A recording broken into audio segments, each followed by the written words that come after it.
The Fly, by Katherine Mansfield. "We're very snug in here," piped old Mr. Woodfield, and he peered out of the great, green leather armchair by his friend the boss's desk as a baby peers out of its pram. His talk was over, it was time for him to be off. But he did not want to go.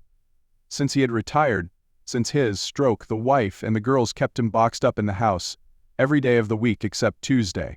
On Tuesday he was dressed and brushed and allowed to cut back to the city for the day. Though what he did there the wife and girls couldn't imagine. Made a nuisance of himself to his friends, they supposed, well, perhaps so. All the same, we cling to our last pleasures as the tree clings to its last leaves.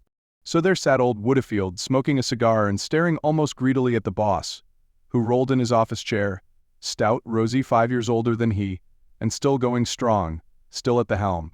It did one good to see him. Wistfully, admiringly, the old voice added, "It's snug in here, upon my word." "Yes, it's comfortable enough," agreed the boss, and he flipped the Financial Times with a paper knife. As a matter of fact, he was proud of his room. He liked to have it admired, especially by old Woodfield. It gave him a feeling of deep, solid satisfaction to be planted there in the midst of it, in full view of that frail old figure in the muffler. "I've had it done up lately," he explained, as he had explained for the past, how many weeks. "New carpet," and he pointed to the bright red carpet with a pattern of large white rings. "New furniture," and he nodded towards the massive bookcase and the table with legs like twisted treacle. "Electric heating." He waved almost exultantly towards the 5 transparent, pearly sausages glowing so softly in the tilted copper pan. But he did not draw old Woodfield's attention to the photograph over the table of a grave-looking boy in uniform, standing in one of those spectral photographers' parks with photographers' storm clouds behind him. It was not new. It had been there for over 6 years. "There was something I wanted to tell you," said old Woodfield, and his eyes grew dim remembering. "Now what was it? I had it in my mind when I started out this morning." His hands began to tremble, and patches of red showed above his beard. "Poor old chap, he's on his last pins," thought the boss. And feeling kindly, he winked at the old man and said jokingly, "I tell you what, I've got a little drop of something here that'll do you good before you go out into the cold again. It's beautiful stuff. It wouldn't hurt a child." He took a key off his watch chain, unlocked a cupboard below his desk, and drew forth a dark, squat bottle. "That's the medicine," said he. "And the man from whom I got it told me on the strict Q.T. it came from the cellars at Windsor Castle." Old Woodfield's mouth fell open at the sight. He couldn't have looked more surprised if the boss had produced a rabbit. "It's whiskey, ain't it?" he piped, feebly. The boss turned the bottle and lovingly showed him the label. Whiskey it was. "Do you know," said he, peering up at the boss wonderingly, "they won't let me touch it at home." And he looked as though he was going to cry. "Ah, that's where we know a bit more than the ladies," cried the boss, swooping across for 2 tumblers that stood on the table with the water bottle, and pouring a generous finger into each. "Drink it down. It'll do you good. And don't put any water with it. It's sacrilege to tamper with stuff like this." Ah, he tossed off his, pulled out his handkerchief, hastily wiped his mustaches, and cocked an eye at old Woodfield, who was rolling his in his chaps. The old man swallowed, was silent a moment, and then said faintly, "It's nutty." But it warmed him, it crept into his chill old brain, he remembered. "That was it," he said, heaving himself out of his chair. "I thought you'd like to know. The girls were in Belgium last week having a look at poor Reggie's grave, and they happened to come across your boys. They're quite near each other, it seems." Old Woodfield paused, but the boss made no reply. Only a quiver in his eyelids showed that he heard. "The girls were delighted with the way the place is kept," piped the old voice. "Beautifully looked after. Couldn't be better if they were at home. You've not been across, have yer?" No. For various reasons the boss had not been across. "There's miles of it," quavered old Woodfield, "and it's all as neat as a garden. Flowers growing on all the graves. Nice broad paths." It was plain from his voice how much he liked a nice broad path. The pause came again. Then the old man brightened wonderfully. "Do you know what the hotel made the girls pay for a pot of jam?" he piped. 10 francs? Robbery, I call it. It was a little pot, so Gertrude says, no bigger than a half-crown. And she hadn't taken more than a spoonful when they charged her 10 francs. Gertrude brought the pot away with her to teach him a lesson. Quite right, too. It's trading on our feelings. They think because we're over there having a look round we're ready to pay anything. That's what it is." And he turned towards the door. Quite right, cried the boss, though what was quite right he hadn't the least idea.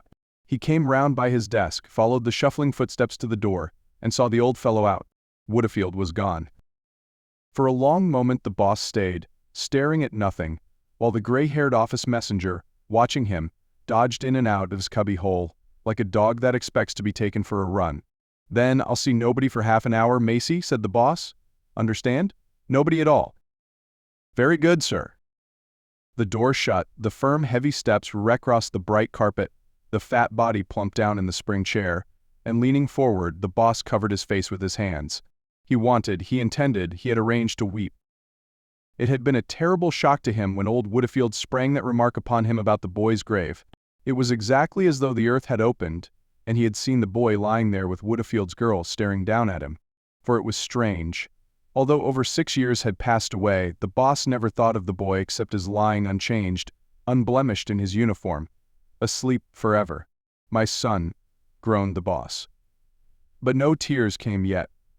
In the past, in the first months and even years after the boy's death, he had only to say those words to be overcome by such grief that nothing short of a violent fit of weeping could relieve him. Time, he had declared then, he had told everybody, could make no difference. Other men perhaps might recover, might live their loss down, but not he. How was it possible? His boy was an only son. Ever since his birth the boss had worked at building up this business for him. It had no other meaning if it was not for the boy. Life itself had come to have no other meaning. How on earth could he have slaved, denied himself, kept going all those years without the promise for ever before him of the boy stepping into his shoes and carrying on where he left off? And that promise had been so near being fulfilled.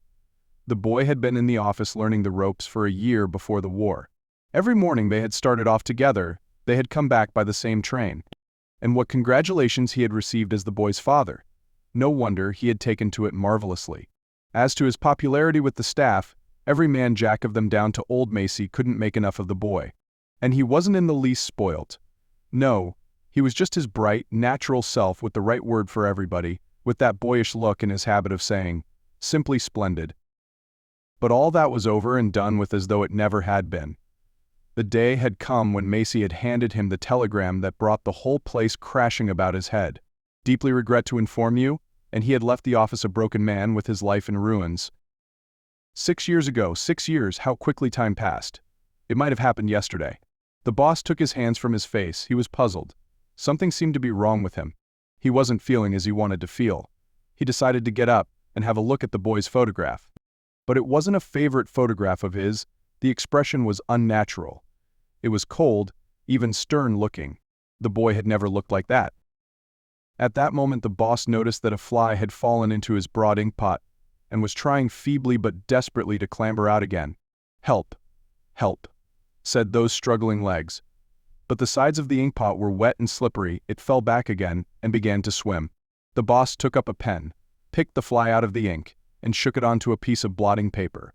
For a fraction of a second it lay still on the dark patch that oozed round it. Then the front legs waved, took hold, and pulling its small, sodden body up it began the immense task of cleaning the ink from its wings. Over and under, went a leg along a wing as the stone goes over and under the scythe. Then there was a pause, while the fly, seeming to stand on the tips of its toes, tried to expand first one wing and then the other. It succeeded at last, and sitting down it began like a minute cat to clean its face. Now one could imagine that the little front legs rubbed against each other lightly, joyfully. The horrible danger was over, it had escaped, it was ready for life again. But just then the boss had an idea. He plunged his pen back into the ink, leaned his thick wrist on the blotting paper, and as the fly tried its wings down came a great heavy blot. What would it make of that? What indeed? The little beggar seemed absolutely cowed, stunned, and afraid to move because of what would happen next. But then, as if painfully, it dragged itself forward. The front legs waved, caught hold, and more slowly this time the task began from the beginning. "He's a plucky little devil," thought the boss, and he felt a real admiration for the fly's courage. That was the way to tackle things, that was the right spirit.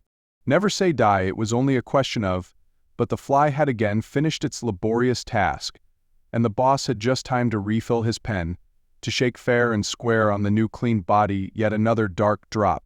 What about it this time? A painful moment of suspense followed.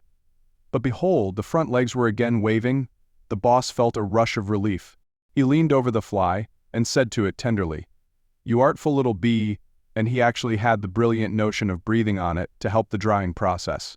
All the same, there was something timid and weak about its efforts now, and the boss decided that this time should be the last, as he dipped the pen deep into the inkpot. It was. The last blot fell on the soaked blotting paper, and the draggled fly lay in it and did not stir. The back legs were stuck to the body. The front legs were not to be seen. "Come on," said the boss. "Look sharp." And he stirred it with his pen in vain. Nothing happened or was likely to happen. The fly was dead. The boss lifted the corpse on the end of the paper knife and flung it into the waste paper basket. But such a grinding feeling of wretchedness seized him that he felt positively frightened. He started forward and pressed the bell for Macy. "Bring me some fresh blotting paper," he said sternly, "and look sharp about it." And while the old dog padded away, he fell to wondering what it was he had been thinking about before. What was it? It was, he took out his handkerchief and passed it inside his collar. For the life of him he could not remember.